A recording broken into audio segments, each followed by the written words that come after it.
주제는 이제 타자기 매체를 중심으로 이제 얘기를 할 텐데요. 처음에 이제 근대성과 인문학에 대해서 얘기할 때 어떤 주제로 하면 좋을까 생각을 하다가, 그러니까 타자기라는 이제 매체가 이제 근대성 자체를 바로 얘기해 주진 않지만 이제 근대성에서 이제 현대를 넘어간 시점의 중요한 매체로서, 그러니까 저희가 지금 얘기하고자 하는 근대성에 대해서 어느 정도는 어떤 중요한 포인트들을 잡아줄 수 있을 거라는 생각에서 이제 발표 주제를 잡았고요. 지금 이제 그 화면에 보이는 이제 그림은 에드워드 호퍼의 그 오피스 나이트 밤에 이제 사무실이라는 이제 그림입니다. 1940년에 이제 그려진 그림인데, 제가 지금 이제 오늘 발표하려고 하는 이제 주제, 그러니까 그 아래쪽에 보게 되면 이제 타자기가 있고, 그다음에 이제 거기 여자 비서, 그다음에 이제 남자 상사가 있는 모습이 있는데요. 사실 요 삼각 구도가 제가 지금 오늘 발표하고자 하는 이야기를 이제 잘 보여주고 있다고 생각을 합니다. 그래서 우선 저희가 제가 보는 이제 타자기 했을 때, 그 당시 나왔을 때 떠오르는 것은 빨리 이제 글을 쓸 수 있다, 빠른 속도가 이제 그것이 중요했던 건데요. 한번 제가 우선은 이제 글을 쭉 읽으면서 중간중간 그림들을 보면서 이야기하도록 하겠습니다.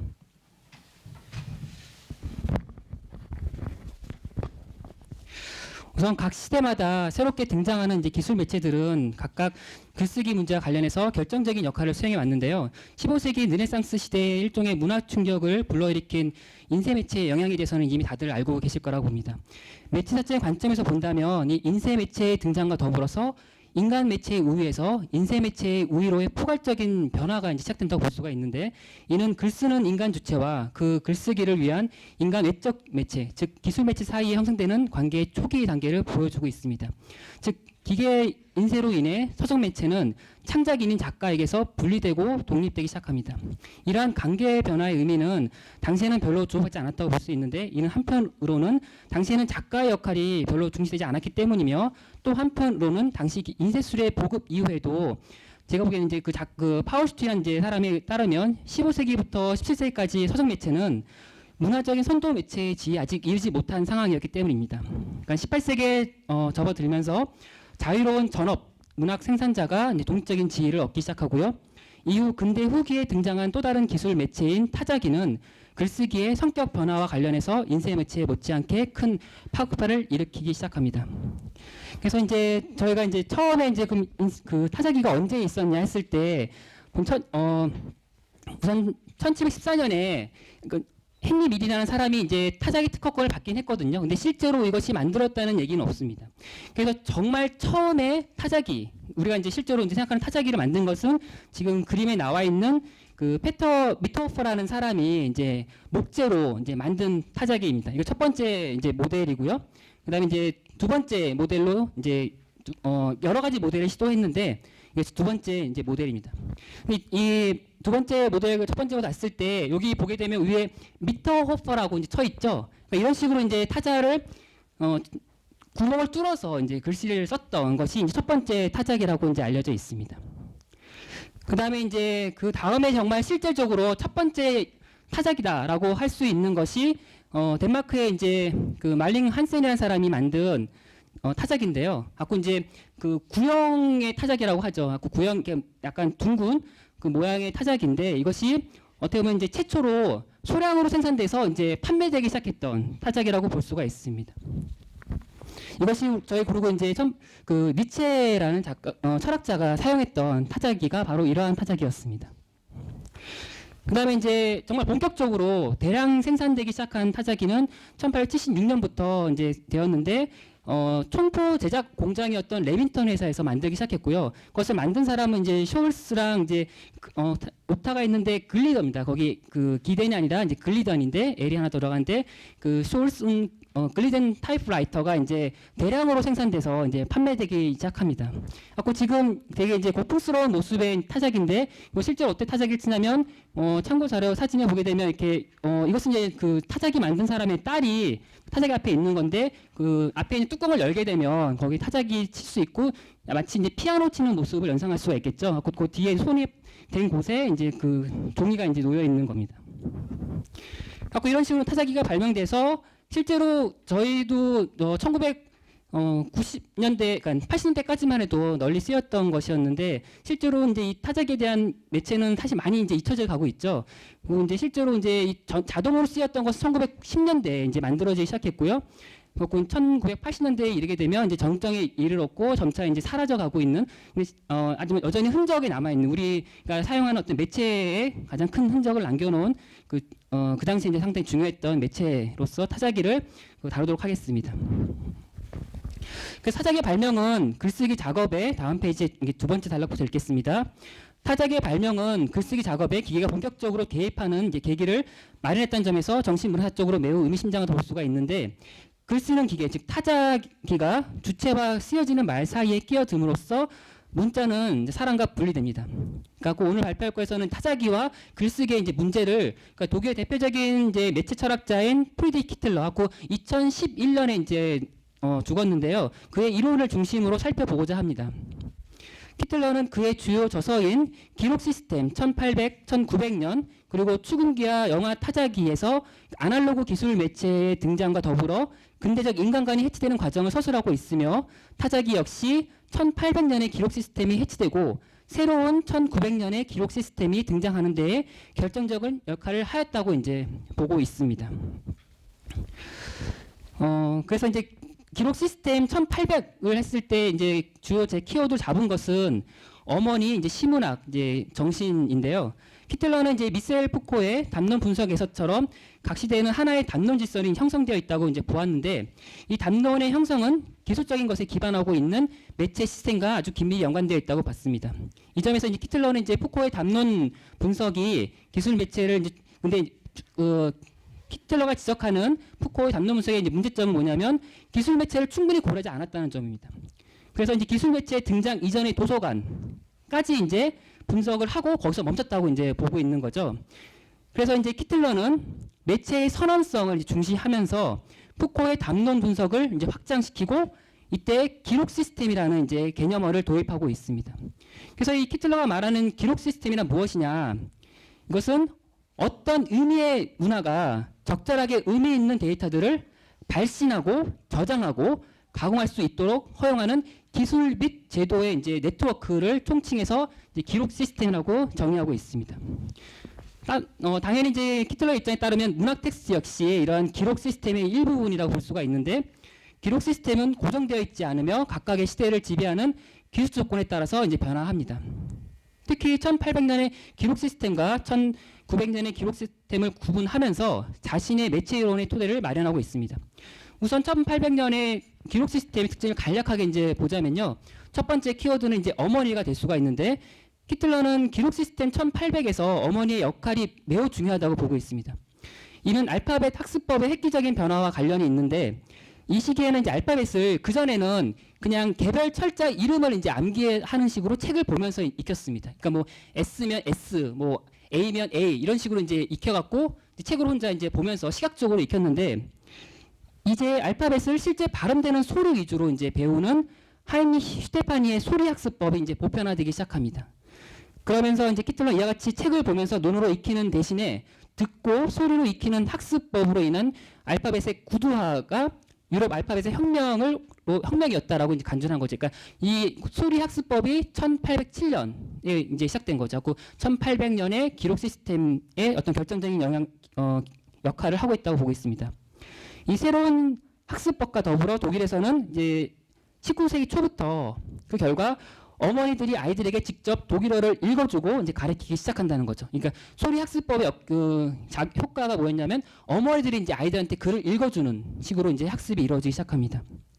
이로써 아이들은 어머니의 목소리를 통해서 글을 배우게 되고 어머니의 입은 아이들을 책에서 구원해 준다고 봅니다. 즉 아이들이 직접 책을 읽고 철자를 시각적으로 인지하며 익히는 것이 아니라 어머니의 놀이 학습으로서의 문자 없이 이제 알파벳을 이제 배우기 시작했다는 거죠. 그래서 아이들은 그런데 더 나아가서 아이들은 성장하고 나서도 책을 읽을 때면 철자들을 읽는 것이 아니라 달랠 수 없는 동경심으로 행간의 목소리를 듣는다라고 이제 히틀러는 얘기하고 있습니다. 이 지점에서 이제 히틀러는 서구의 음성 중심주의가 1800년경의 기록 시스템에서 알파벳의 소리 학습법을 통해서 더욱 강화되었다고 보고 있습니다.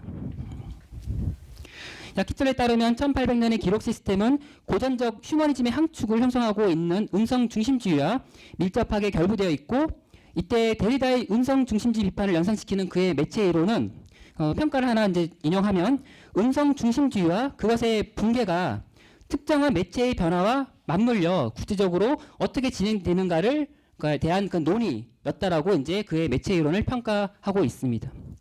그다음에 두 번째 이제 키워드로는 이제 시문학을 들 수가 있는데, 이제 시문학의 이제 독일어는 디히퉁이거든요.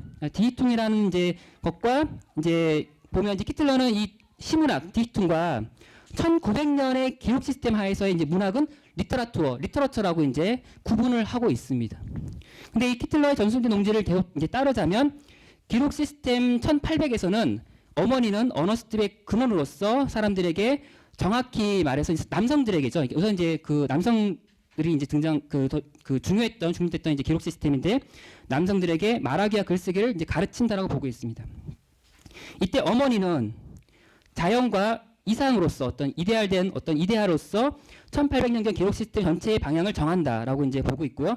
이때 어머니는 1800년경의 기록 시스템의 대표적인 경향인 낭만주의가 이상화한 자연 또는 여성과 마찬가지로 스스로 말하는 것이 아니라 남성들이 말하게 한다는 거죠.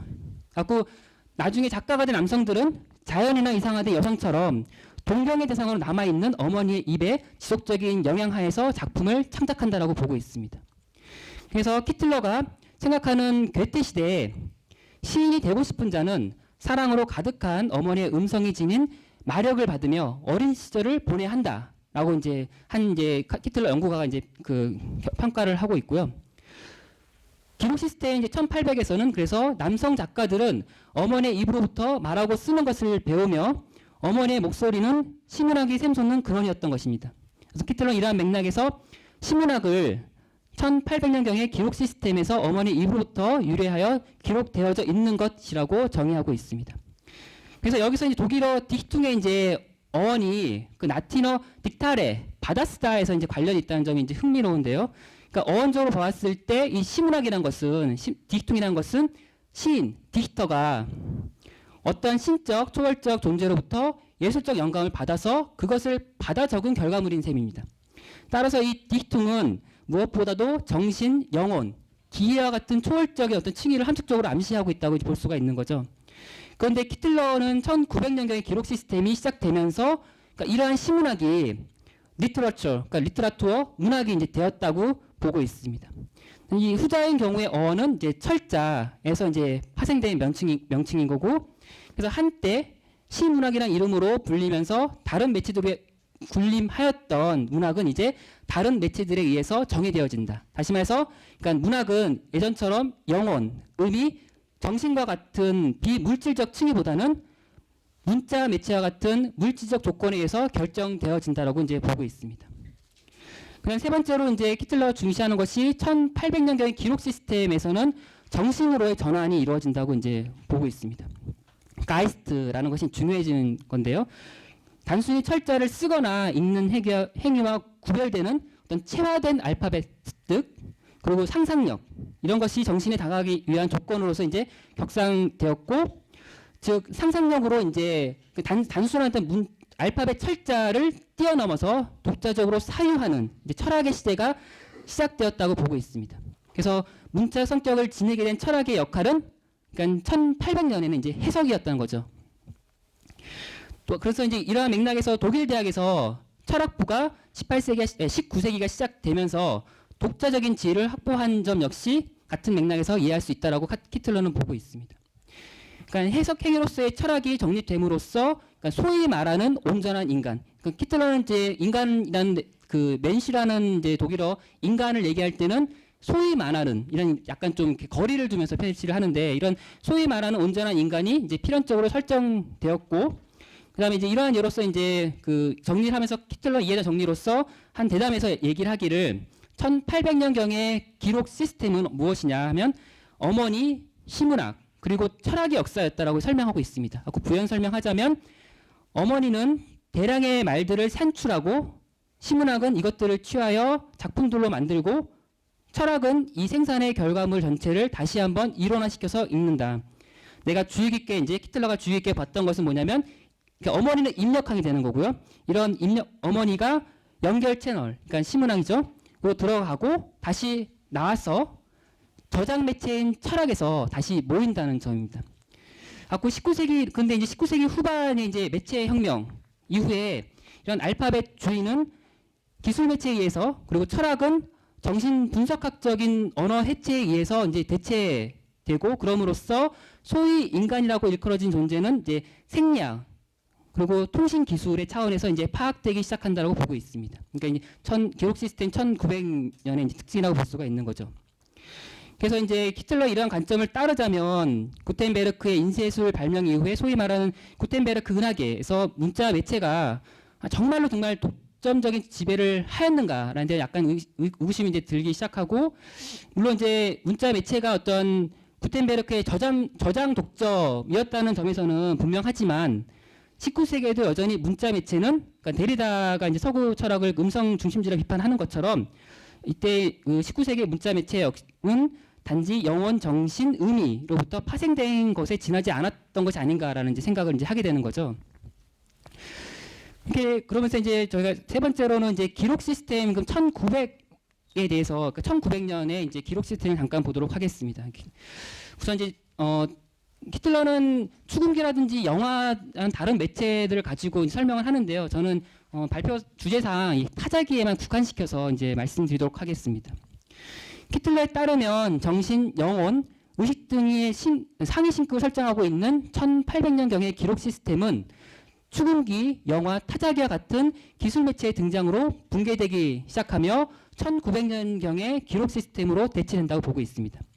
그러니까 추궁기는 소리를, 영화는 이미지를, 그리고 타자기는 사유를 이제 기록한다라고 이제 평가를 하고 있는데요. 히틀러는 낙강의 실질적인 것, 상상적인 것, 상징적인 것의 구분을 차용하여서 이 기술 매체의 특징을 설명하고 있습니다. 그러니까 예를 들면 상상적인 것은 영화가, 상징적인 것은 인쇄 글자가, 그리고 실질적인 것은 추궁기가 이제 저장하고 있다는 거죠.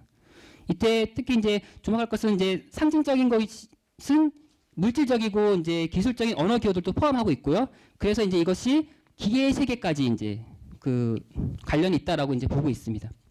그리고 실질적인 것을 저장하는 이제 추궁기의 발명과 관련돼서 잠깐 보면 이런 추궁기의 발명이 가능했던 것은 사실 단순히 기술적인 문제가 아니라고 이제 보고 있는데요. 그러니까 그러니까 목소리를 정신, 영혼의 순수 관념적인 차원에서 이제 판단하지 않고 그 목소리가 이제 파동, 진동의 효과를 수반하는 것이다. 그러니까 그러한 물질적인 측면을 이제 주목하면서 인식하면서 그리고 또한 영혼도 자연 과학적인 연구 대상으로 간주하는 그런 역사적인 조건이 형성되었기 때문에 추궁기라는 발명이 가능했다라고 이제 보고 있습니다. 사실 추궁기는 아주 간단한 원리에서 이제 만들어질 수 있는 기계였거든요. 그러니까 이제 그러한 이제 발명이 음성 역시 물리적 현상에 불과하다라는 어떤 인식의 근본적인 전환이 없었다면 이제 불가능했을 거라고 히틀러는 말하고 있습니다. 또한 이제 추궁기는 의미 있는 분절된 소리만을 저장하는 것이 아니라 소음을 포함한 모든 소리를 저장하고 이로써 저장 대상을 선별하는 어떤 저장 주체를 이제 필요로 하고 있지 않다라고 이제 보고 있습니다. 이러한 이제 주체의 몰락을 특징으로 특징 지어줄 수 있는 1900년의 이제 기록 시스템에서 저자로서의 개인은 사라지고 기술 매체가 기록 시스템 전면에 등장을 이제 하게 됩니다. 그래서 매체 시대의 글쓰기에서는 언제나 생리학이 통신 기술과 연결된다라고 얘기하는데 이때 인간과 인간이 느끼는 사랑이라는 것은 배제되어 있다고 이제 보게 됩니다. 갖고 이제 프리드리히 니체를 잠깐 얘기를 하면 니체는 이제 타자기로 글을 썼던 초창기 세대에 속하는데 이와 관련하여 1882년에 이제 그가 한 지인에게 이제 말한 편집에서 말한 것이 중요하게 다뤄지고 있습니다. 그러니까 그의 말 인용하면 우리의 필기 도구는 우리의 생각과 더불어 작업한다라는 이제 진술을 하고 있습니다. 그러니까 여기서 나타나는 것은 그러니까 그는 이제 기록 매체가 사유 자체에 영향을 미친다는 점을 이제 알고 있었던 거고요.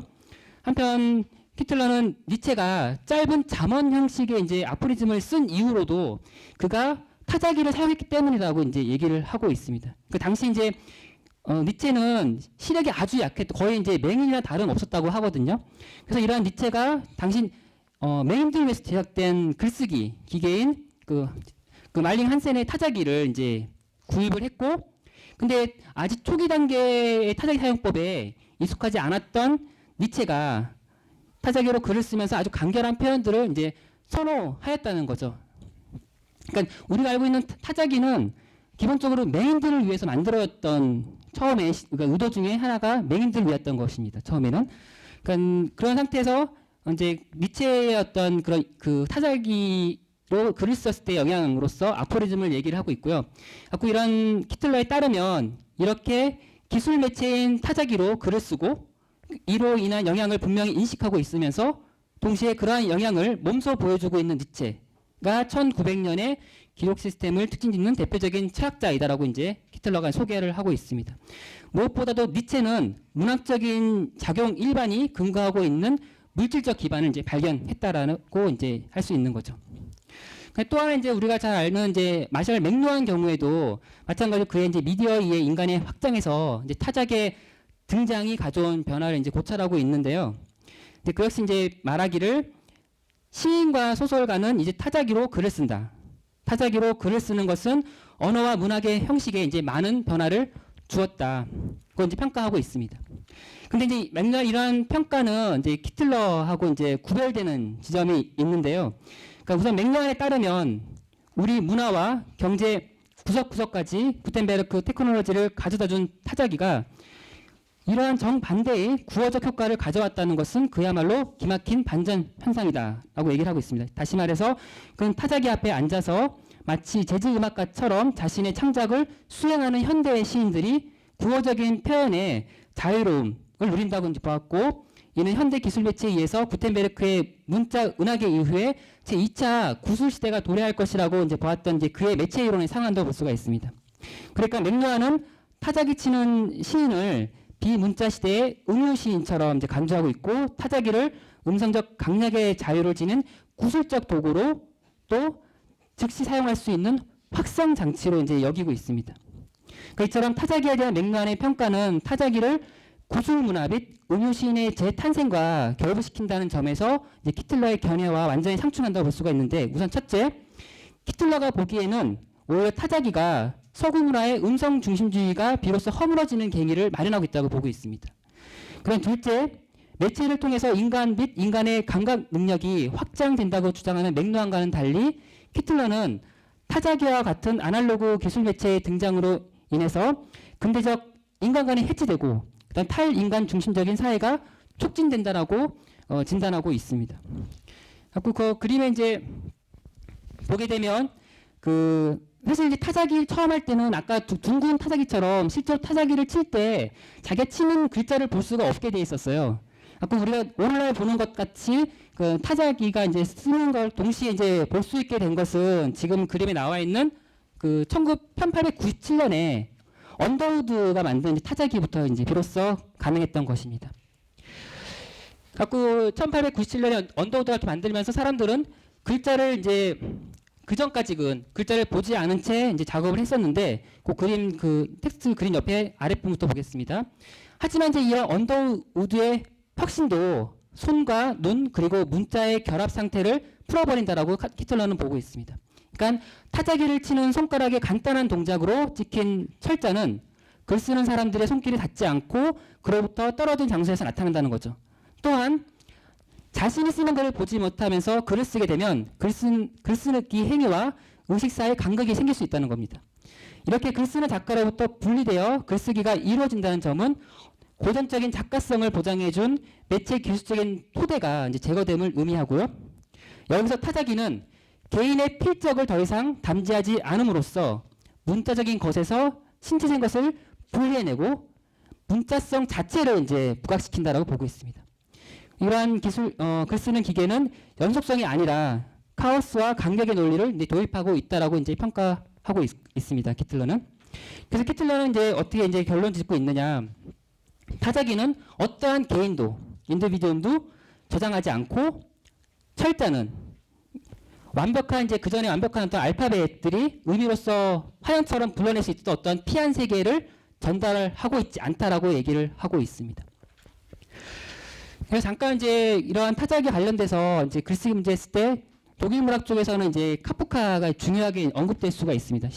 실제로 이제 키틀러도 이제 카프카를 언급하고 있고요. 하고 이제 키틀러 언급을 참조해서 제가 한번 구체적으로 이제 한 카프카의 작품 하나를 간단하게 한번 분석을 해봤습니다. 한번 쭉 읽어보도록 하겠습니다. 그러니까 우선 카프카가 자신이 이제 그 카프카의 대화라는 글에서 그 야누라는 소년한테 얘기를 어떻게 하고 한 얘기를 잠깐 인용을 하면요. 시문학은 압축이다. 그러니까 독일어에서 이제 언어위라고 쓰이는데 디히퉁이라는 말이 있고 페어디히퉁이라는 말이 있는데 디히퉁은 이제 시문학으로 이제 번역할 수 있고 페어디히퉁은 이제 압축이라고 번역할 수 있습니다. 그러니까 정수라는 거죠. 그러니까 긍정적으로 이제 그 평가를 하고 있다고 볼 수 있는데 긍정적 뉘앙스에서 이제 우선은 평가를 하고 있고요. 반면에 문학은 리트라투어는 용해입니다. 무의식적인 삶을 수월하게 만들어주는 향락 수단. 즉 마치제입니다라고 이제 얘기를 하고 있습니다. 그러니까 여기서 이제 카프카 스스로도 시문학과 이제 문학을 구별하고 있고 시문학에 대한 동경을 이제 표현하고 있다고 볼 수가 있습니다. 근데 이것은 또 다른 한편으로는 카프카가 살던 시대에 이미 문학이 본격적으로 시작되었음을 이제 의미하기도 하는 거죠. 그러니까 프란츠 카프카 같은 경우에 이제 그 예로 들어 얘기할 때 이제 펠리체 바워를 하게 되는데요. 예, 카프카가 이제 작가적 역량을 쌓는 계기로서 그 약혼녀였던 펠리체 바워와의 서신 왕래가 자주 언급되고 있습니다. 카프카는 그녀에게 엄청난 분량의 편지, 350통 정도의 편지를 썼다 하는데요. 심지어 하루에 3통씩 이제 편지를 쓰기도 했고요. 이 키틀러는 카프카의 이러한 이제 열정적인 편지 쓰기를 단순히 이제 연애적 차원에서 이제 해석했던 것이 아니라, 그러니까 그 키틀러가 주목했던 것은 카프카가 그녀의 그 바워에게 보낸 첫 편지가 타자기로 쓰여 있다는 점을 이제 얘기하고 있습니다. 카프카는 1912년 여름에 이제 자신이 카프카 친구였던 막스 브로트의 이제 가족을 방문한 펠리체 베어를 만나게 되는데요. 이때 바우어는 당시 독일의 구술 기록 장치 추궁기 회사였던 린트슈트룸이라는 회사에서 속기 타자수로 일하고 있었습니다. 그래서 이때 카프카는 아직 관찰이라는 작품을 이제 출간했던 이제 무명 작가였는데요. 키틀러에 의하면 카프카가 바우어에게 관심을 이제 갖고 편지를 썼던 것은 그녀가 문제였던 것이 아니라 그녀가 직업이 타자기를 치는 속기수였다는 점이 있었다라고 얘기를 하고 있습니다. 특히 이제 그 바우어가 이제 막스 브로트의 한 말인데 신사분들의 수기를 타자기로 필사하는 것을 매우 좋아한다라고 이제 밝힌 바우어가 그 이제 브로트에게 이제 원고를 보내달라고 부탁하는 장면을 들었을 때 카프카는 여전히 손으로 이제 글을 쓰고 있었고 그런 카프카가 타자수인 그녀에게 대한 사랑을 돌연 느꼈을 것이다라고 이제 키틀러는 추정하고 있습니다. 카프카는 이제 그녀에게 1912년 9월 20일자에 첫 편지를 보냅니다. 그러니까 여기 이제 그 카프카가 자신이 이제 있는 그 회사의 종이를 이용해서 이제 타자기로 이제 편지를 이제 쓴 거고요. 이 날짜는 이제 카프카의 세계가 본격적으로 형성된 시기와 겹칩니다. 1912년은 카프카한테 있어서 가장 중요한 이제 시기거든요. 그러니까 첫 단편인 선고, 다스 우어타일이 쓰여진 날이 1912년 9월 22일입니다. 근데 이 작품을 일반적으로 평가를 어떻게 받냐면 카프카의 글쓰기 방식이 구체성과 구상성을 획득한 시기다라고 이제 평가를 하고 있거든요. 그래서 키틀러에 따르면 카프카는 이 시기 이전까지 아직 낡은 문학에 머물러 있었다라는 것입니다. 그리고 그가 타자기 덕분에 작가성이라는 환영에서 벗어난 것을 배웠다라고 얘기를 하고 있습니다. 키틀러의 이제 평가이고요. 첫 편지에서 카프카는 다음과 같이 타자를 치는데요. 인용하겠습니다. 나는 시간을 잘 지키지 않는 편지 쓰는 자입니다. 만일 내가 타자기를 가지고 있지 않았다면 지금보다 더 심했을 것입니다.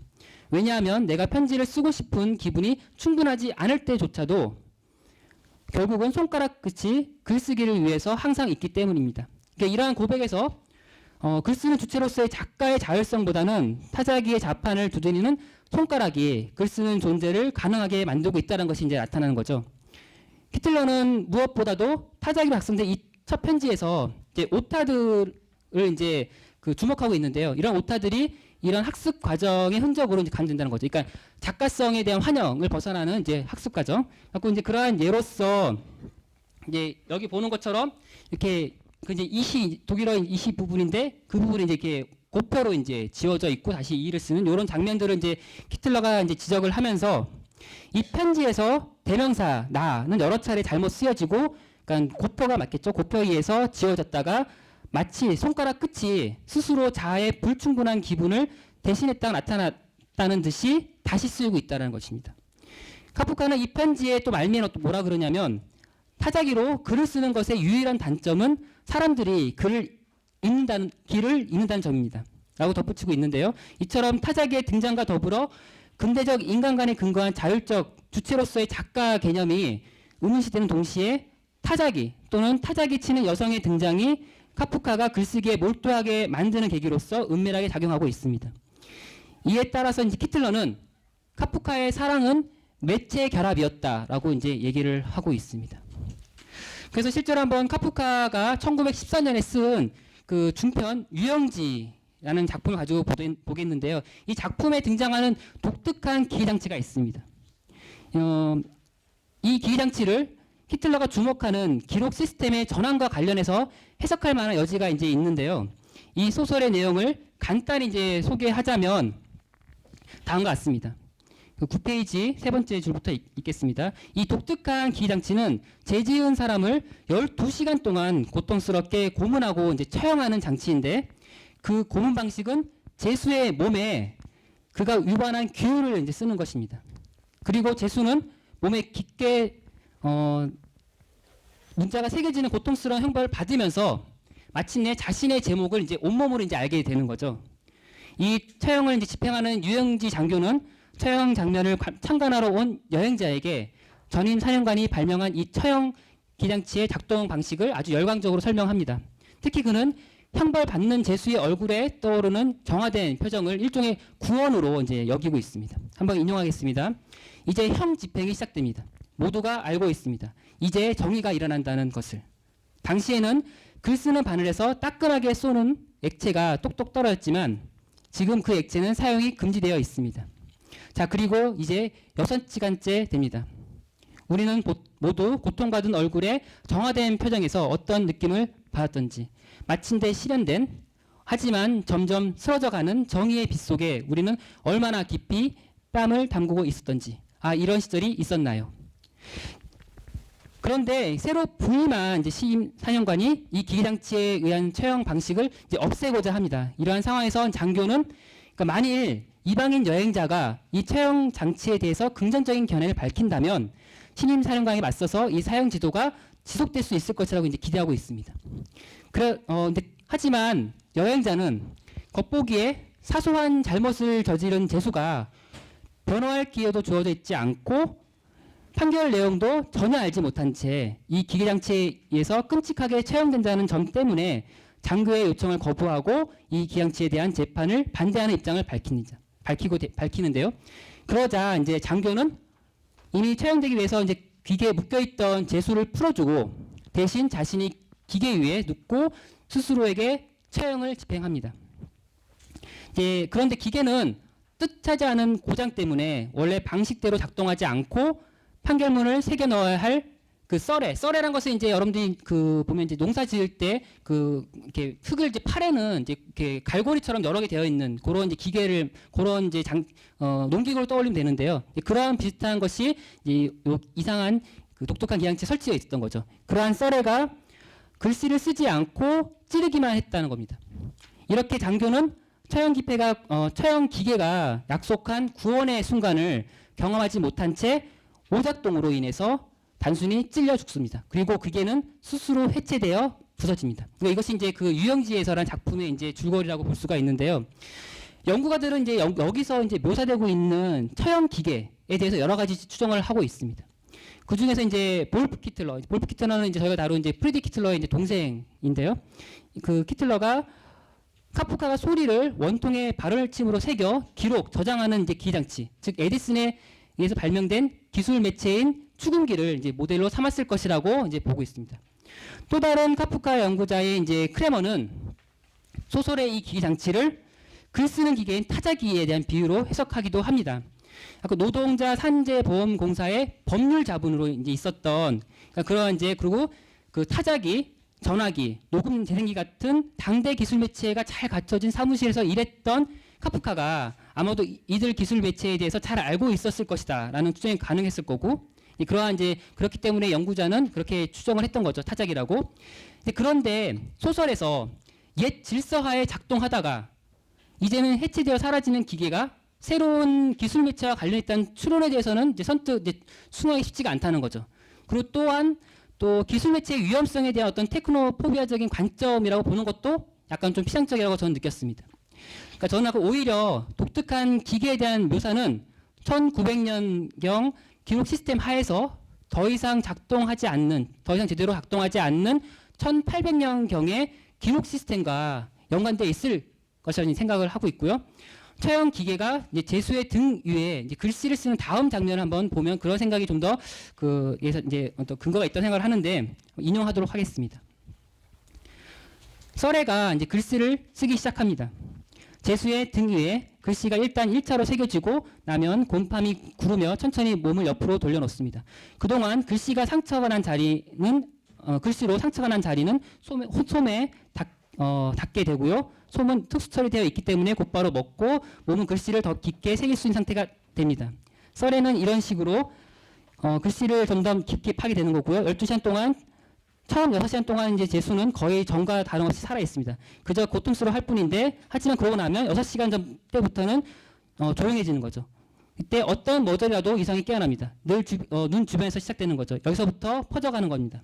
그 광경을 보면 썰의 아래 눕고 싶은 욕망이 일어날 정도입니다. 예수는 글씨를 해독하기 시작하고요. 듣기라도 하는 것처럼 입을 뾰족히 냅니다. 눈으로 글씨를 해독하기가 쉽지 않다는 건 이미 보셨죠. 그런데 우리 제수는 이제 상처로 해독을 하는 겁니다. 완전히 해독할 때까지 6시간이 걸린답니다. 그러고 나면 썰애가 제수를 완전히 찍어서 이제 구덩이에 이제 하면서 버리면서 이제 심판이 이제 끝난다라고 얘기를 하고 있습니다. 제가 보기에는 이 서형 기계가 어떤 구체적인 이제 기장치를 의미한다기보다는 기록 시스템의 어떤 특정한 작동 메커니즘을 이제 지시하고 있는 것이 아닐까 보는데요. 이 작동 방식이 기술 매체 등장 이전에 전통적인 기록 방식을 암시하고 있다라고 여겨집니다. 왜냐하면 여기서 몸에 직접적으로 장기간 쓰이는 문자의 의미가 온전히 내면화된다는 점은 타자기와 같은 기술 매체의 빠른 속도 개념에 맞지 않을 뿐만 아니라 기술 매체로 인해서 신체와 문자 사이의 분리현상이 발생한다는 점과도 어긋나기 때문입니다. 또한 우리는 이 메커니즘이 직접 손으로 그린 도안에 근거하고 있고 눈으로 글씨를 해석하지가 않다는 점 역시 아직 손으로 글 쓰는 문화에서 흔히 있는 필기체의 난독성과 관련이 있어 보입니다. 기계적인 글씨 이전에는 어린 학생들을 위한 정자체와는 달리 오래 들여다보아야 해석될 수 있는 예술적 글씨체가 토용되기도 했고요. 무엇보다도 소설 속의 장교가 이러한 고통스러운 해독 과정으로부터 기대하던 구원은 글쓰기가 가장 내적인 진리로 진입할 것이라는 낭만주의적 기대와 별반 구분되지 않습니다. 또한 카프카 스스로도 뾰족한 끝을 가진 펜을 자신의 몸에 고통스럽게 새겨넣는 고문도구로 이제 비유한 바가 있습니다. 따라서 유영지의 장교가 종속되어 있는 치명적인 글쓰기 방식은 단순히 문자를 읽는 것이 아니라 시각적으로 해석되지 않는 무엇인가를 귀 기울여 듣고 의미를 파악하는 해석학적 작업을 중시하는 1800년경의 기록 시스템을 연상시키고 있습니다. 카프카의 유영지에서 이미 암시되어 있듯이 이전 시대의 기록 시스템은 해체되기 시작하고 이때 이 기록 시스템이 오작동하면서 글씨를 쓰지 않고 찌르기만 합니다.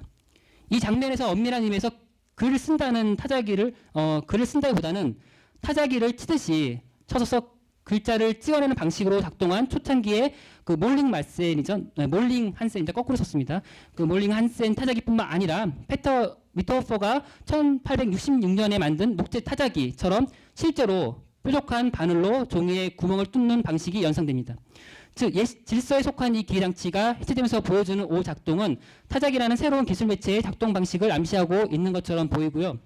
뾰족한 기펜으로 종이 위에 꾹꾹 눌러가며 글 쓰던 행위는 이제 타자기를 두드리는 동작으로 바뀌었다고 볼 수 있습니다. 말하자면 타자기 튼 여성으로부터 발원한 카프카의 작품 자체가 기술 매체 타자기가 등장하기 이전에 기록 시스템의 해체를 묘사하는 동시에 새롭게 형성되는 기록 시스템의 양상을 이제 보여주고 있다라고 볼 수 있겠습니다. 이러한 것들을 참조를 했고 이제 타자기 여성에 관한 문제도 그 키틀러의 주요 관심사였거든요. 거기에 잠깐 제가 언급을 하려고 했는데 시간 관계상 그 부분은 제가 생략하도록 하겠습니다. 바로 마지막 부분을 읽고 끝내도록 하겠습니다. 갖고 13쪽 6번 나가며 기록 시스템 2000을 보도록 하겠습니다. 2014년 국가안보국 도청 사건 이후에 독일에서는 그 타자기에 대한 수요가 다시 이제 급증하기 시작했는데 뭐 급증까지는 아니라 늘기 시작했습니다. 그러니까 이 이유는 이제 타자기로 치면 기밀 문서를 더 보관하기 쉽다라는 이제 장점 때문에 그랬던 거죠. 그래서 두 번째 달라 제가 이제 생각하기에는 이제 히틀러가 이제 발터 벤야민의 영향을 많이 받았는데 발터 벤야민이 디지털 매체를 알아서 어땠을까 했을 때 우선 참조할 수 있는 게 이 히틀러라고 저는 이제 생각을 이제 하고 있습니다. 이 키틀러 제가 이제 다룬 부분은 아날로그 매체만 다뤘지만 사실 키틀러의 주요 관심사는 디지털 매체입니다. 갖고 이제 그가 그 마지막 두 번째 줄 보게 되면 기록 시스템 책을 재판을 발간할 때 다음 같은 말을 하는데요. 기록 시스템 2000은 따라서 하나의 또 다른 이야기일 것이다라고 얘기를 하고 있습니다. 근데 당연히 이제 매체가 달라지니까 이제 글 쓰는 방식도 달라질 텐데요. 그 예로서 키틀러는 이제 그 다음 페이지 두 번째 줄 보게 되면 전달 소식과 연결 채널의 보편적 디지털화 속에서 개폐 매체 사이의 구분은 사라질 것이다. 그리고 기술을 사람들과 접속시키는 대신에 무한히 맴도는 폐쇄회로처럼 절대적 지식이 작동할 것이다. 따라서 이러한 키틀러의 의견에 따르면 오늘날 컴퓨터 네트워크 시대에 실제로 현실의 데이터 흐름은 서로 연결된 컴퓨터 사이에서 사이를 읽힐 수 없는 숫자열로서 우리가 실제로 읽을 수 없는 숫자열로서 순환할 것이다라고 이제 얘기하고 있습니다. 그러니까 다시 말하면 더 이상 사람은 접속의 대상이 아니고 따라서 핵심적인 쓰기 및 읽기로부터 배제될 것이라고 이제 생각하고 있는 거죠. 지금까지 이제 기술 매체를 탈 인간 중심적인 관점에서 분석한 키틀러를 살펴봤는데요.